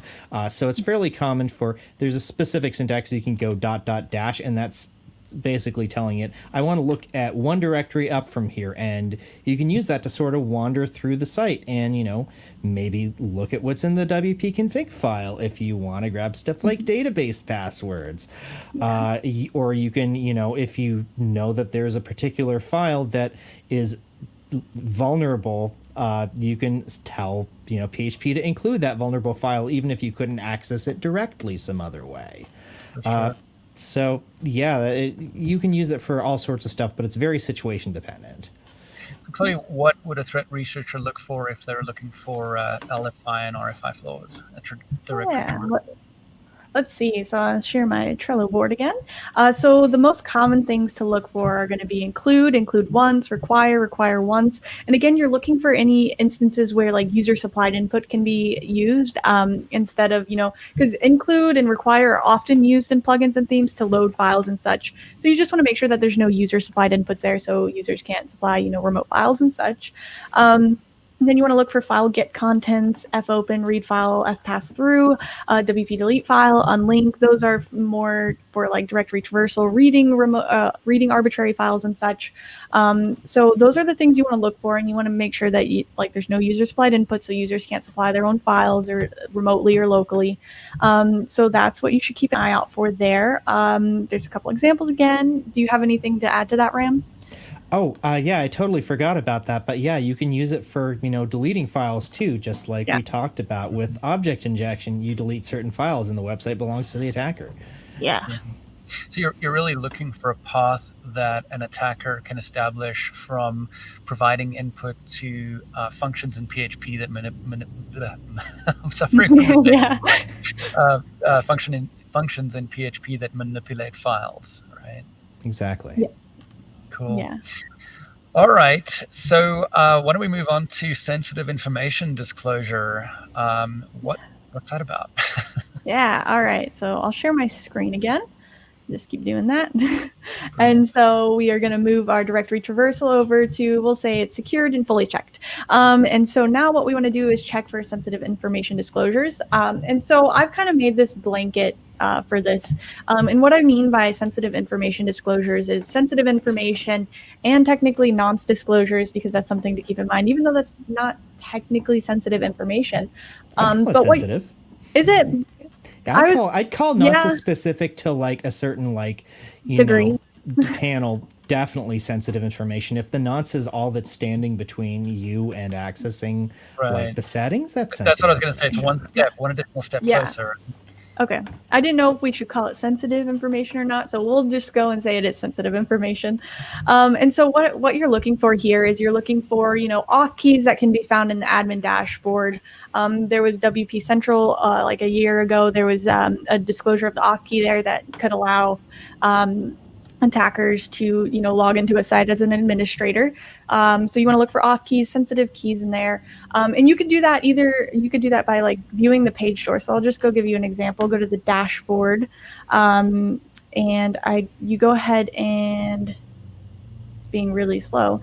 I'll just do it right here. So you right click and you click view page source, and you'll be able to see the page source. And I think the auth key should be in here. So I do Command F to search this page, and auth key.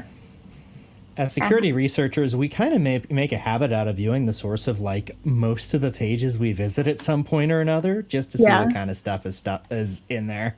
And you'd be surprised at like the kind of like keys that show up. Yeah, and so I'm logged in as an administrator right now, so this doesn't look severe, but what you can see in here is the WP Central connection key is in here, and so that's basically what that flaw was, is that you could find that in the admin dashboard in the page source. So that's something to keep in mind. You can also look for hooks again and find things like admin footer, and see if sensitive information is being disclosed in those functions and such. Another thing to keep your eye out for, I think Ram and I have both found these a couple of times, where nonces are disclosed in the page source of unauthenticated pages and authenticated pages. So page layer was one of them, where any page edited by page layer, it actually displayed a nonce, and they insecurely were using nonces as a means of access control. So as soon as a user accessed that page and got that nonce, they were able to use that to do those sensitive things. So keep an eye out for nonces. And then there was another one, Google Search Console displayed the proxy setup URL within the source code of the page, so any user logged in could get that proxy URL, and they could hook up the site to the Google Search Console. So they had Google Search Console access. They could have Google Search Console access to any site they wanted to that was running the plugin if they could get authenticated. So those are just a couple examples of things to keep in mind, but basically what I'm saying here is look through the source codes of pages and such, and look for things like nonces, auth keys, connection keys, all those sorts of good things. Ram, do you have anything to add? Just always keep your eyes out, and check in the page source, especially if you're not an administrative user. Yes. If you're logged in as a non-administrative user on your own site, which is the only site you will be testing because you're ethical. Does API keys checked into GitHub count as... Yeah, I mean, as long as you disclose them responsibly, then right. You should be okay. As long as you're not actively sending requests with the API key you found in the page source, you're probably okay. All right. So there is still more, right, Chloe? Yeah. This is not an exhaustive list of vulnerabilities. Yeah. So today we just kind of covered, some of the most frequent ones we find and see, but there's honestly so many other vulnerabilities that can be introduced, so many different ways vulnerabilities can be exploited, and so as you start with these small vulnerabilities, common ones, you can work your way up and start chaining things together and finding other ways to exploit things, and maybe finding your own vulnerability types and things like that. So just know that this is very introductory. We did cover most of them, but there is still more. So just keep that in mind when you're learning and getting the ropes of everything. Right. So if you're a developer and you're watching this, you're responsible for, as far as possible, fixing your own vulnerabilities. And if you have a QA team that you're working with, hopefully they'll catch the mistakes that you might make. And everyone makes mistakes, and they'll bounce it back to you, and you guys will collaborate that way. If you're a security researcher, you're gonna want to report those vulnerabilities to the vendor and go through a responsible disclosure process. So, Ram, how does responsible disclosure work? Realistically, responsible disclosure is the process of giving a vendor enough time to fix an issue before the rest of the public knows.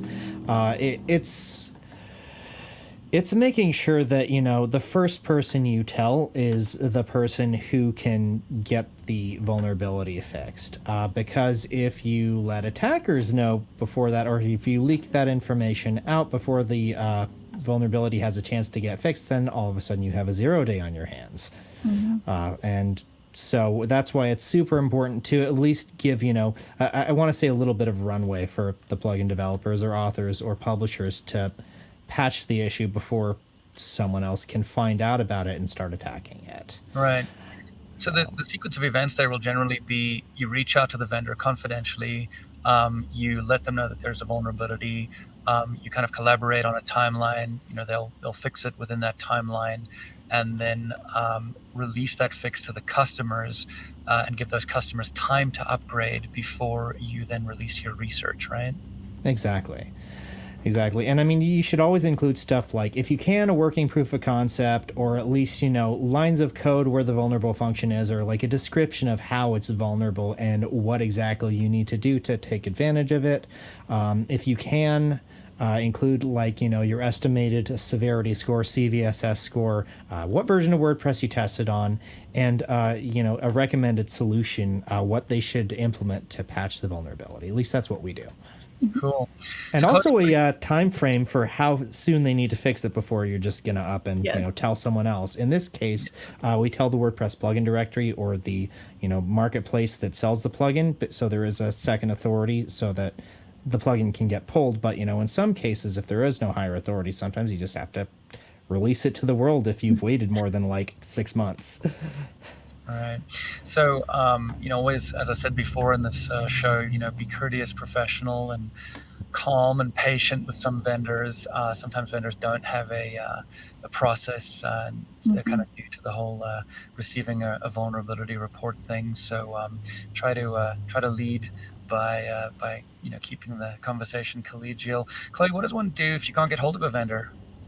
So when it comes to WordPress, you like Ram said, you want to make sure that you give them like a deadline. So say if I don't hear from you for 14 days, then I'm going to escalate the situation. And WordPress actually has a contact for you to report vulnerabilities that have been found. They ask you to try and make your best efforts to contact the developer directly. But if they don't respond, then you can escalate it to the WordPress plugins team. And I believe it's plugins@wordpress.org. And so you can escalate it to them, and they'll try to get in touch with the developer as well. And if they're unsuccessful, they'll go ahead and they'll shut the plugin down, or the theme. They'll shut that down so that nobody can install this vulnerable plugin on their site, which is good. And then you can also do the same for other vendors that sell plugins. So like Code Canyon, I believe, will take a plugin offline, so that people can't continue buying it and installing it on their site. And so after that point, if the plugin does end up getting closed, so let's say the plugins team was successful in getting it fixed, that's great. So that's good. But if they aren't successful in getting it fixed or whatnot, what you'll want to do is you'll want to disclose that information publicly, and leave as many technical details as you can out of it, so that you're not enabling attackers to go out and exploit this vulnerability that's installed on sites, but you're also giving users the knowledge they need in order to uninstall this plugin that has a security flaw that will probably get detected at some point in the future by a bad person. So it's important to make sure that it becomes known, and make sure that you're doing it in a responsible way that doesn't enable hackers to go out and exploit it maliciously. For sure. Yeah, so we've mentioned that vulnerability research can be quite lucrative, but it's important to know that if you're following this process of responsible disclosure, you're doing really, really good work out there. You're helping make potentially a lot of people, in some cases millions of people, safer on the internet, and that is a good thing. It's a really good thing. It's something that you can feel good about. This has been a long show, and we're getting close to the end of it now. We've been chatting for we're actually coming up on 2 hours. If you're watching the recorded version of this, you might have broken it into several chunks. You might want to go back and re-listen to some of the ground that Chloe and Ram covered. They covered a lot of ground quite quickly, but the nice thing about video is you can just sort of rewind if you didn't catch something, and maybe do a little bit of Googling and then continue. honestly, Chloe and Ram, I'm quite impressed with the groundwork that you've laid here for some potential future vulnerability researchers and security researchers to use. So that's awesome. All right, so let's get into our swag answer and our winners. So what we asked in the question was, what does CSRF stand for? And it's or CSRF, and it's cross-site request forgery. And of course, Chloe and Ram unpacked exactly what that means for you earlier on in the show. And our swag winners are Bob Lindner, Trav Stone, Stefan Azzopardi, and Stefan, I think I might even have pronounced your last name correctly there. Tom Morell and Michael Lacey. So I think what's the usual process there, Chloe, in terms of getting swag to those folks? I believe Tim will reach out to Hillary, and I believe Hillary will be contacting you to get your swag. Correct me if I'm wrong, Ram. If you know, I believe that's how it works. All right, Chloe, cool, you're usually right, so Yeah. I'm not going to correct you because you're usually right. As you can tell, I'm sitting in for Scott Miller, who usually is the host of the show, and so you guys will be getting some swag from us. Chloe's also preparing a white paper that you can use as a reference for plugin vulnerability research, and that'll be available for download. Chloe, I think you're going to be adding a bit more detail to that, if I'm not mistaken. Is that right? Oh yeah, I still need a little bit of time to get that together, but yeah, it'll be out Cool. soon. Yeah, and then I would suggest you subscribe to the Wordfence mailing list to get alerted when that white paper is released. We're going to be mailing it out there, and I suspect we'll also put it on the blog, hey, Chloe? Yeah. Okay, cool. And you're also going to develop your Trello board a bit more, and we'll share that. Maybe around the same time we put the white paper out, but you can check the Wordfence blog for that, and also subscribe to the mailing list, and we'll send it out there, and that'll help guide your progress as in your new threat researcher career.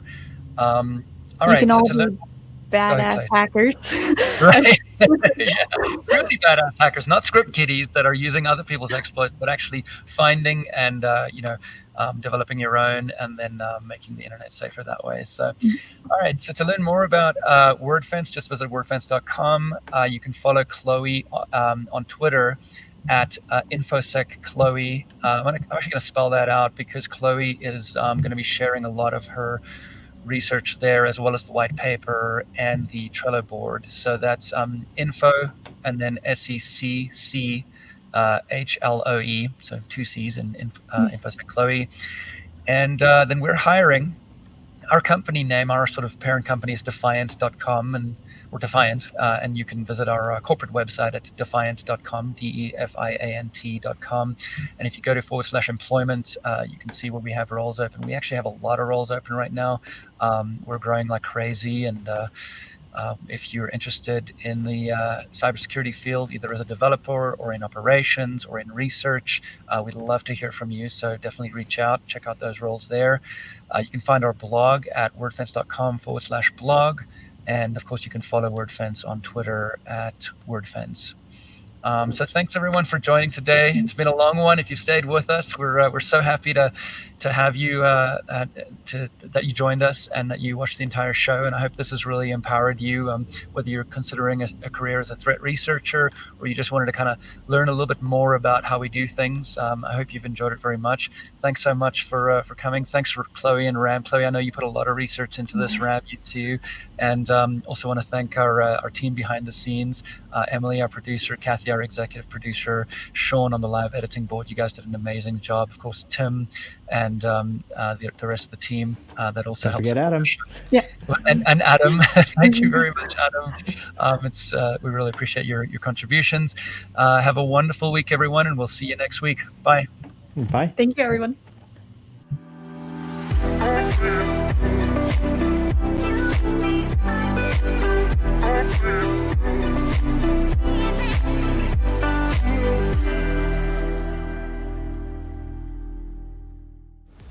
Wordfence. We have better hackers.